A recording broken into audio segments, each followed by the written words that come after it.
Hello students, welcome to my Lalji MPR classes. पिछले lecture में हम लोग पॉलिनोमियल चालू किए थे, पॉलिनोमियल स्टार्ट किए थे। उसमें मैंने आपको पॉलिनोमियल में क्वाड्रेटिक पॉलिनोमियल का ग्राफ बनाना सिखाया और ये बताया कि उस ग्राफ से जो भी बनेगा हमेशा पैराबोला बनेगा, उस पैराबोला का वर्टेक्स निकालना सिखाया। आज का टॉपिक उसी के आगे से शुरू करेंगे, इसलिए इसको मैं इस टॉपिक का नाम लिखता हूँ पॉलिनोमियल पॉलिनोमियल पार्ट 2। उसी वीडियो से आगे का ये पार्ट है। इसमें भी मैं आपको नई चीज़ भी बताऊंगा। पॉलिनोमियल पार्ट 2, उसमें मैंने बताया था कि क्वाड्रेटिक पॉलिनोमियल दे करके आपसे वर्टेक्स पूछ सकता है, तो वर्टेक्स निकालने का फार्मूला मैंने बताया था -b/2a -d/4a। यहाँ आज हम सिखाने वाले हैं, क्वेश्चन में वैसे ही क्वाड्रेटिक पॉलिनोमियल दे देगा और पूछ देगा कि बताइए कि ये पैराबोला बनेगा तो कौन सा वाला बनेगा, अपवर्ड पैराबोला बनेगा या डाउनवर्ड पैराबोला बनेगा।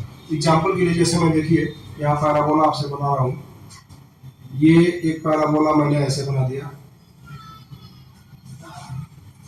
एक पैराबोला मैंने ऐसे बना दिया, एक पैराबोला मैंने ऐसे बना दिया, ऐसे,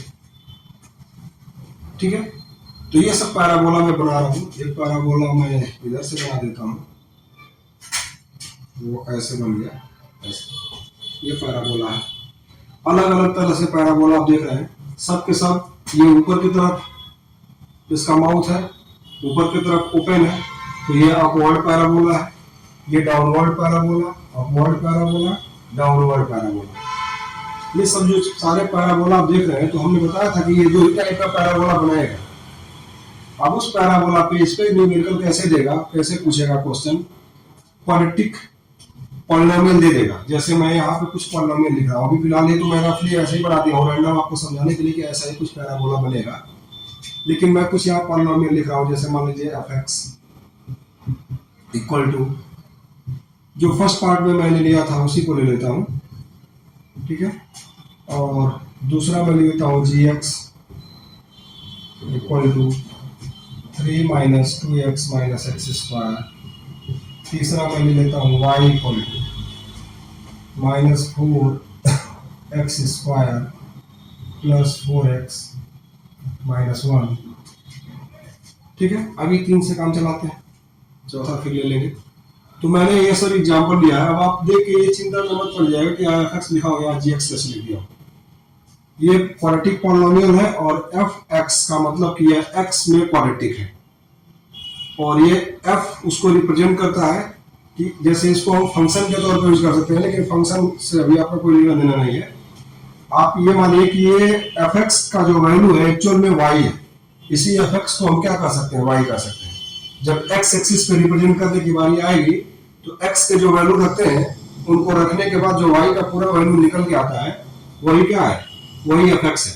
वही यहाँ gx भी है, यानी यह gx भी एक तरीके से y है। इसको y कोऑर्डिनेट पे रिप्रेजेंट करना है। f(x) भी आपका y है, तो f(x) gx hx से घबराने वाली बात नहीं है। अगर यह फंक्शन t में होता, जैसे यहाँ t² - 2t - 8, तो यहाँ ft लिखा जाता। जिस वेरिएबल में ये क्वाड्रेटिक पॉलिनोमियल दिया जाएगा वही वेरिएबल यहाँ f के साथ या g के साथ लिख दिया जाएगा, ठीक है। तो ये अभी जो मैं क्वाड्रेटिक बनाया हूँ ये पैराबोला को रिप्रेजेंट कर रहा है।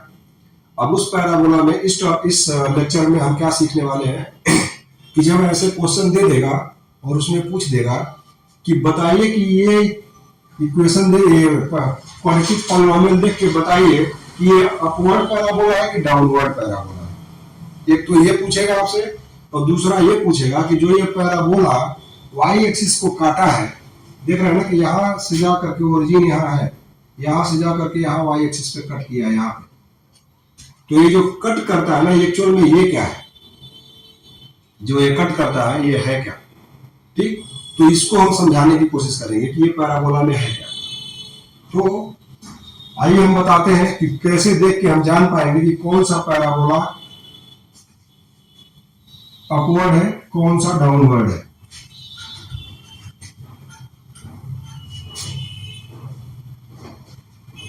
देखिए जो भी फंक्शन दिया जाए, जो भी पॉलिनोमियल दिया जाए, उस पॉलिनोमियल में एक्स स्क्वायर के कोफिशिएंट को सबसे पहले आप नोट कर लीजिए। और यहाँ एक्स स्क्वायर का कोफिशिएंट है 1, पहले वाले में एक्स स्क्वायर का कोफिशिएंट है 1। तो इसका मतलब कि अगर ये 1 है तो पॉजिटिव है। सॉरी, पेन गिर गया। तो ये पॉजिटिव है। अगर एक्स स्क्वायर का कोफिशिएंट पॉजिटिव निकला तो समझिए कि अपवर्ड पैराबोला है, यानी a इक्वल टू 1 है और 1, इसको या तो आप समझिए कि इसको कहिए पॉजिटिव समझिए, या कह दीजिए कि ग्रेटर देन 0 है, क्योंकि ग्रेटर देन 0 को ही पॉजिटिव कहते हैं। तो यहाँ 1 जो आया है यानी कोफिशिएंट ऑफ एक्स स्क्वायर, मैं इसमें रूल में कहिए तो लिख दूं, if coefficient of X square is, if coefficient of x square is greater than 0, then parabola will be upward parabola,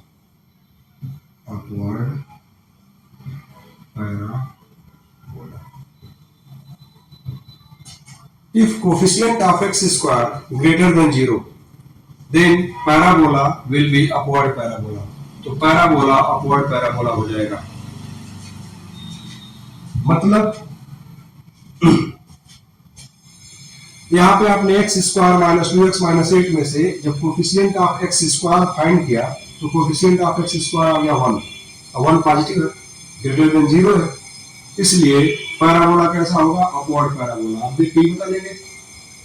अब अगर आप समझ गए होंगे तो दूसरे वाले पे आ जाइए। दूसरे वाले में बताइए यहाँ 3 minus 2x minus x square, तो भले ही मैं ऐसे थोड़ा इधर उधर करके लिख दिया हूँ, लेकिन एक्चुअल में तो यही है कि माइनस एक्स स्क्वायर यहाँ पहले, फिर माइनस 2x और ये प्लस 3, इसको मैं ऐसे लिख सकता हूँ।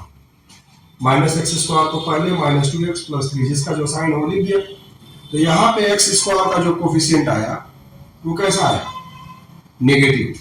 यानी यहाँ पे एक्स स्क्वायर का कोफिशिएंट यानी a इक्वल टू 1 है और 1 लेस देन माइनस 1 है, a इक्वल टू माइनस 1 है और माइनस 1 लेस देन क्या है? 0, लेस देन 0 यानी नेगेटिव है। अगर coefficient of X square, if coefficient of X square less than 0, then parabola will be तक पूरा उतार लेंगे, डाउनवर्ड पैराबोला।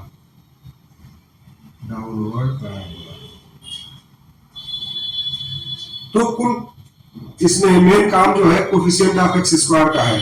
अगर coefficient of X square positive है तो parabola upward, coefficient of X square negative है, पैराबोला डाउनवर्ड। तो ये तो आप फट से बता लेंगे, तुरंत देख के बता लेंगे, देखते ही स्कैन करके बता लेंगे। इसका बता दीजिए, एक्स स्क्वायर का कोफिशिएंट नेगेटिव है, माइनस में है तो नेगेटिव है, इसका मतलब क्या? Downward parabola. तो देखते ही बता लेंगे अपवर्ड पैराबोला या डाउनवर्ड पैराबोला। एक काम तो यहाँ से हो गया।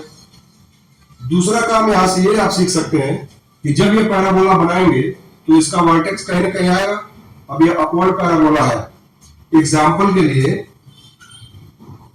मान लीजिए मैं रफली ऐसे ही बिना किसी कैलकुलेशन के इसका ग्राफ बना देता हूं, इतना तो पता चल गया कि ये अपवर्ड पैराबोला है। तो सपोज दैट कि ये ऐसे गया होगा, ठीक है?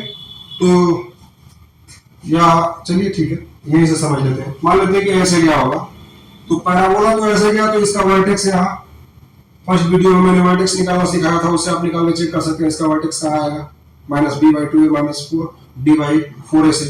ठीक, अब इसी इक्वेशन से, इसी पॉलिनोमियल से आप एक चीज और क्या पता कर सकते हैं। पैराबोला जब ऐसे आया है तो कहीं ना कहीं इसको काटा है, देख रहे हैं ना कि y एक्सिस को काटा है। तो y एक्सिस को चाहे ऊपर काटा होगा चाहे नीचे काटा होगा। जब भी पैराबोला बनाएंगे, फिलहाल जो मैं बनाया हूँ वो कहाँ काटा है? ऊपर की तरफ काटा है। तो जब ये ऊपर की तरफ कट किया तो ओरिजिन से इतना ऊपर जाके काटा, ओरिजिन से इतना ऊपर जाके काटा, और जितना ऊपर ये काटा है ना वही इसमें का कांस्टेंट वैल्यू होता है। यानी ये जो कांस्टेंट वैल्यू है ये क्या बताएगा? ये बताएगा कि y एक्सिस को किस जगह पे वो काटेगा। और कैसे पता चलेगा कि किस जगह पे काटेगा। अब बताइए इस पॉइंट का कोऑर्डिनेट लाने के लिए आपको क्या करना होगा, यहाँ पे x का वैल्यू तो 0 होगा और y का वैल्यू कुछ होगा, तो वही पता करना है। तो आप इसमें तुरंत x इक्वल टू 0 कर दीजिए, जो ये दिया हुआ है ना उसमें x इक्वल टू 0 भर दीजिए। x इक्वल टू 0 भरते ही y का वैल्यू क्या मिल के आ गया, -8। यानी इस वाले के लिए इस पॉइंट का कोऑर्डिनेट, अभी जो फिलहाल में जो ग्राफ बनाया हूं, मैंने कहा ना कि रफली ऐसे बना दिया बिना किसी कैलकुलेशन के। तो अगर मैं सही से बनाया होता तो y इक्वल टू -8 पे आ रहा है, तो इसका मतलब कि आपका पैराबोला लगभग जो है ना ऐसे गया होता, y इक्वल टू -8।